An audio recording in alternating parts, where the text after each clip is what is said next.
Oh, good. You're back. Welcome to the late night review. Today is the review of Trial Day 16. And if you've made it this far, guess what? We've made it halfway. So let's get into it. So the day started off with Mr. Jackson giving Jennifer the report from Officer Link. Now, this report was the one that was made after Jennifer called him back to 34 Fairview whenever she had said she remembered a few things, so she called him back. And then she got the number from Julie Albert instead of, do you remember this whole thing where I was just like, I don't know why the officer went to gave her his card so that way she could call him directly, but whatever. So this is how we're starting off the day. Her reviewing a copy to help her refresh her memory. In his report, Officer Link said that Jen said, while driving around with her and Miss Roberts, looking for the victim, Miss Reed said something to the effect of, quote, I hope I didn't hit him, end quote. But Jennifer, however, did not agree with what Officer Link had in the report. As she stated, quote, if that's his full report, that's his full report, end quote. Quote, she made these statements again at the scene when the victim was discovered, end quote. So since this event, Jennifer's actually been to a few of these troopers' homes. So since January 29th, Jennifer has been to Officer Link's home, she's been to Kevin Albert's home, and she's been to Michael Proctor's home.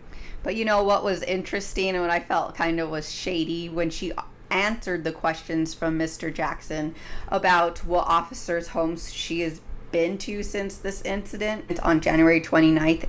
She's actually been to several of the officers' homes, and when she gave the list, it was a little suspect with the way she gave it, because she said that she went to Kevin Albert's home, Officer Link's home, and, quote, Elizabeth Proctor, the wife of Michael Proctor's house, end quote. And that would leave you wondering, like, okay, wait, so are they not married anymore? Or, like, wait, are they separated? Are they divorced? Like, what? Or, like, do they not live together? It was like really weird the way she said it. But Mr. Jackson caught that and said, and Elizabeth Proctor is married to Michael Proctor? It's like, yes. And they live together? Yes. She could have just said I was at Michael Proctor's home, but she didn't. She said Elizabeth Proctor, which throws you off, but I'm glad he asked the question to confirm. Because I was just like, wait, did they not live together anymore? But apparently they do. About her visit to Trooper Proctor's house, and she said she had not been to his house prior to this incident, and that yes, she had conversations with him since the incident.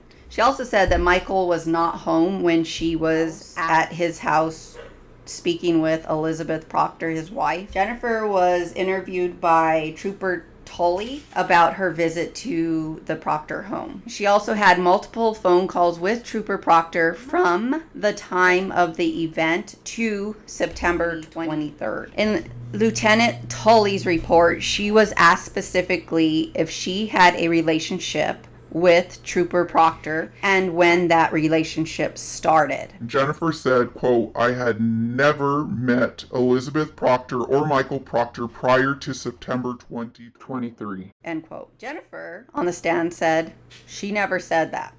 She was asked if you indicated that you had never met Trooper Proctor before September 2023, that would be a false statement. And she said yes. Like, yeah, that would be a false statement. She had asked previously if this would again be another example of an officer getting her statement wrong yet again. This was objected to, and so Mr. Jackson changed his question, and we got a yes answer to the new question, which was basically, yes, this is another example of the officer getting what I said wrong. And we also find out what she did when she got home from the Albert home that night from 34 Fairview. She was asked what she looked up on her phone. And this was around 2 a.m. She described that she looked up stuff about a basketball team because some basketball team wanted her daughter to play on it, so she was looking up information about that team so she could reply to them. And so she's saying she did this at 2 a.m. in the morning when she got home from the Albert home that night, the night of the incident. And she was also asked about why she looked up, quote, "Haas long to die," in quote, end quote. Or it was pronounced that way purposely because that's the way it was spelled. She claimed she didn't look that up, that night when she went to bed, that she looked that up while she was at the scene that morning when they had found John dead. And that it was because Karen told her to look it up. Mr. Jackson showed the records from the extraction from her phone, and long and behold, there was a search for that costs long to die in cold for it at 2:27 a.m. You make what you want of that. There was more searches of this same topic, not right away, and it wasn't until later on that morning when she was at the scene. Interesting enough, she did agree to the 6:23 a.m. search, but that the search at 2:27 a.m. that was deleted was not done by her and was not deleted by her. If you remember back to trial day 15, which was the video before this, Jennifer had said how she was messaging the group chat and her husband was in the group chat. I don't know if you remember that. Mr. Jackson had asked her, like, you text your husband in this group chat even though your husband was home with you? And she was like, yeah. This group chat would have been getting messages around this time. Kind of suspect, right? So she said that when they were driving past the house that morning looking for John, that she didn't see the body, and that the only reason why she saw him was because Karen Reed said, there he is, and so they stopped. Now, it was really interesting because things got pretty heated with Mr. Jackson and Jen. So let's just take a look at the clip. January 29th, 2022, as you drove to the location and ultimately to 34 Fairview, what ultimately happened. And your testimony was, as you approached, my client was searching frantically for John O'Keefe, correct? I don't believe I said she was searching frantically for John O'Keefe. She was screaming frantically in the back seat and texting in the back seat. Was she just sitting there, curled up in the back seat, sucking her thumb, or was she searching out the window? She was screaming between Kerry and I. So I'm not really sure how she saw John over here when her head is up here screaming and then looking down and texting. Was the whole point of that trip, Ms. McCabe, to search for John? It was, because she knew where he was. The whole point of that trip was to look for him, correct? She directed us to go to 34 Fairview. The whole point of the trip was to look for John, correct? At 34 Fairview, where Karen said to go. And your testimony is that if it hadn't been for Karen jumping out of that truck, you wouldn't have stopped, correct? Because I wouldn't have seen him. I didn't know he was there. She did. Yes or no? Was that your statement? If she hadn't gotten out of the car, you wouldn't have stopped. I don't believe it was stated like that. I believe there was a question and I answered. And the question was, would you have stopped? And your answer was what? What was the direct question? Oh my goodness, Ms. McCabe. It was 5 minutes ago. Did he ask, did you see something? You like to change words. I just want to be certain. So, Mr. Jackson, just keep it to questions, not comments. You were asked just a second ago by Mr. Lally, if Karen Reed hadn't jumped out of the car, you wouldn't have stopped, correct? Correct. She was also questioned about the fact that she wrote out what happened or made a timeline about what happened. And she said John O'Keefe's mother, Peggy, told them to write a timeline of the events. That way, when the time came, you don't forget anything that happened, in reference to being prepared for the trial. Jennifer said that when her and Carrie Roberts handed over their phones to the officers so that way they could do the extraction from their phones, that Carrie made a horrifying comment about Karen, and she states, quote, she said something like, John really loved Amy. In my eyes, Karen was a babysitter with benefits, end quote. Mr. Lally asked her questions about the harassment her and her family has experienced from people on social media and people in person, in reference to how people have been treating her because of this case. Defense did object to this. Miss Beverly allowed her to talk about this. How it was relevant to the crime, I don't see that, but Miss Beverly feels that this door has been opened, so they should be allowed to express about the harassment they've gotten from the public. So then we had to listen to her make complaints about the harassment from social media and people writing letters and calling her names. This honestly did nothing for the case, in my opinion. And honestly, it was really a waste of everybody's time. Finally, with that, we were finally done with Miss McCabe.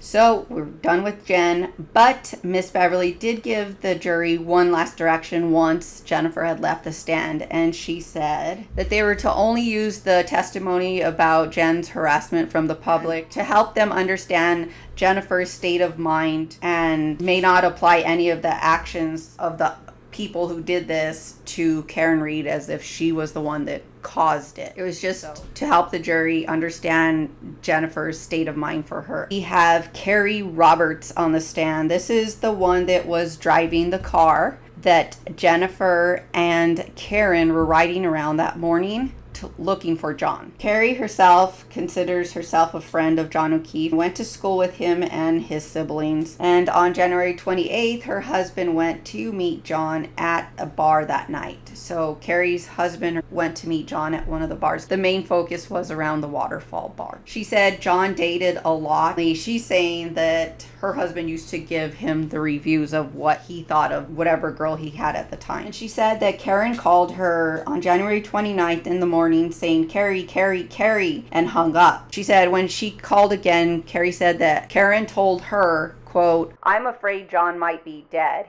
He might have gotten hit by a plow. He did not come home. I was not supposed to stay in Canton last night, and he would never leave the kids alone. I think something happened," end quote. Carrie asked her, quote, "Where are you?" end quote. And Karen said, quote, "I'm driving. Can I come to your house and you can drive my car? I don't remember anything from last night. We drank so much. I don't remember anything," end quote. And Carrie told Karen, quote, "You need to go home and be with Kaylee. She's there by herself. I'll go look for him," or something of that nature. Because I thought, you're going to get a DUI. You were drinking all last night and you don't remember anything. You shouldn't be driving," end quote. She was asked what happened when she got to Jennifer McCabe's house that morning, and she described herself pulling up and continuing to hear Karen and Jennifer's conversation because she had her phone connected to the car, so it was on the speakers. So she was hearing Jennifer and Karen talking. She said she remembers hearing Karen saying that she had left John at the waterfall, and that Jen said she couldn't have because she saw her and John out front of her sister's home at 34 Fairview that night. Quote, "And then at some point in the conversation, she said, 'What about my tail light? What about my tail light?' end quote. And so then she looked at Karen's tail light and saw that it was caked with snow, and you could tell there was a little black hole. It was caked on. It was a blizzard, and at this point is what she said. Now, when Carrie said she remembers hearing Karen say that she wanted to go back and look for John over at the waterfall because, Karen said that's where she left him, and that Jen McCabe said, "No, I saw you pull up to my sister's house." The whole point of that trip, Miss McCabe, to search for John, It was because she knew where he was. the whole point of that trip was to look for him, correct? She directed us to go to 34 Fairview. And what I find interesting about that is it would make sense that if you just left somebody somewhere and now they're missing, you would want to go back to the place you left them, right? For someone to say no, let's go check over here because I saw you there earlier in the night. Why would you do that? You wouldn't. You would be doing what Karen said and go back and check for him at the waterfall because that's where you remember leaving him. Carrie then gives us a description of John's body, of how it looked when they found him that morning. She said he was lying on his back and that blood was coming out of his nose and mouth, and his right eye looked like a golf ball. Left eye was fine. He was bleeding from the back of his head. She said she wrapped blankets around his head but didn't know why, but that's why she was able to see that he was bleeding from the back of his head. And they asked her how much snow was on his body, and she guessed about 4 inches of snow but she kind of didn't really remember. She also said that she told Karen to get off of John, because if you remember, we had found out that when they had got there that Karen had ran to John's body and then lifted his shirt and then lifted her shirt and put her body on him to like start trying to warm him up. Carrie is saying that she told Karen to get off of him because she was going to start giving him CPR, and then told Jen to call 911. She said she gave him the chest compressions and that Karen Reed gave him mouth to mouth. She said that Karen was running around saying, quote, "Did I hit him? Did I hit him? Is he dead? Is he dead?" She notices John's phone was under him once the paramedics had picked him up, and that there was grass under where he was lying, because at that point they weren't sure where he was at, if he was on the street, if he was on the sidewalk, or if he was in the yard. And so we find out that once the paramedics picked him up, John was actually lying on the Alberts lawn. And she said John's phone was in the middle of his back. Carrie at this point said that Karen grabbed her by her jacket and screamed in her face, asking if they were working on him. Is he alive? And this was because Carrie could see into the ambulance to see what they were doing with John, and so that's why Karen did this. She said Karen had them hold hands and pray at that point. And she also said, Carrie said at some point, Karen saw blood on her hands and said, "I think I got my period." And that she was like in a state of shock, and they told Karen, "No, that's not your blood, that's John's." This honestly does sound like somebody who's in a state of shock, not like somebody who's just acting shocked that they just found this person that they killed. Like, this sounds like somebody who's genuinely in like deep shock, that she's even getting her own, like, what's happening to her from what's happening, like this exchange of blood. Like, that's, I don't know, she just sounds like someone who is truly in shock. We also find out that as Carrie and Karen left the scene, she as in Carrie said that Karen said, quote, "If anything happens to John, I'm going to kill myself. You need to take care of these kids," quote. So during the drive to pick up John's parents to take them to the hospital, Officer Good called Carrie to take Karen back to the scene because Karen's parents called in a suicide watch on Karen. So she as in Carrie took Karen back to the scene there at 34 Fairview. Carrie said that when they were in the car driving, they as in her and John's parents, the O'Keefes, Karen on the phone said that she dropped him off at a party. And then John's mother said, quote, "You just left him," end quote. And John's dad said, "Leave her alone. She's been through enough." She guessed that Karen called her at least like 10 times and kept asking if she knew anything and if he was dead. So then Carrie eventually was informed that John was dead, and she was told she could go in and see him. And she said she was thinking like maybe he wouldn't look as bad as he did at the scene, but that he looked even worse, and that both of his eyes at that point were bulging. She said there were scratches all over his right arm on the inside. And so her testimony was pretty short because defense didn't ask her any questions. So then we moved on from her and went to Laura Sullivan. Now, Laura dated one of John's friends named Pat. And Pat was the father of her child. However, that Pat committed suicide 4 months into the pregnancy. And she said her and Pat did not have a great last conversation before he passed. And she as in Laura, had John go look for him. And that's when John found Pat dead in his basement. She said that John never really left her side as a support system once Pat died. She actually even had John as her son godparent. John was also the first person in the delivery room after she gave birth. And so we find out that this lady remembers a specific incident that happened when her and her family, John, Karen, and John's niece and nephew, the ones he's raising, were all on vacation together. They bought people's timeshares so that way they could use them. They all went to Aruba. She also tells us Karen Reed paid for everybody's dinner the first night that they were there. That Karen said she she was so grateful to be there, and that's why she wanted to pay for everybody's dinner. Now, Judge Karen then gave the jury instruction before this next story that you are not allowed to use this testimony to conclude that Karen committed the crime January, or that she was capable of committing the crime that she's been charged with in this case.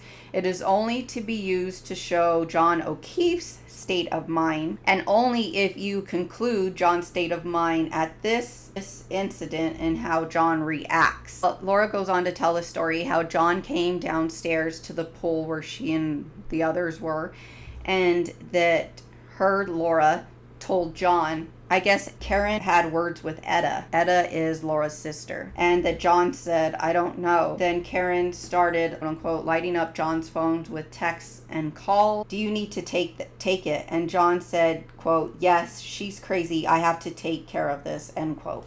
Laura said that Karen, John, and the kids came down 2 days later on January 2nd, and that John talked with Laura at this cabana bar and said, apparently I made out with your sister the other night, according to Karen. She said that John cabana hopped that day talking to people, and that Karen spent most of the day floating in the ocean. And she said that she talked to John later on that day in the pool and asked him, are you happy? And he rolled his eyes, and she told him, life is too short not to be happy. And he said, you know, Laura, it is what it is. And she said she asked him if he wanted to talk about it, and he said not really. Laura said that Karen told her, I'm sorry. I thought I saw something that I didn't, and I'd like to pay for some of your sister's room. And Laura said an apology is enough, and Karen was insistent on paying for some of Etta's room.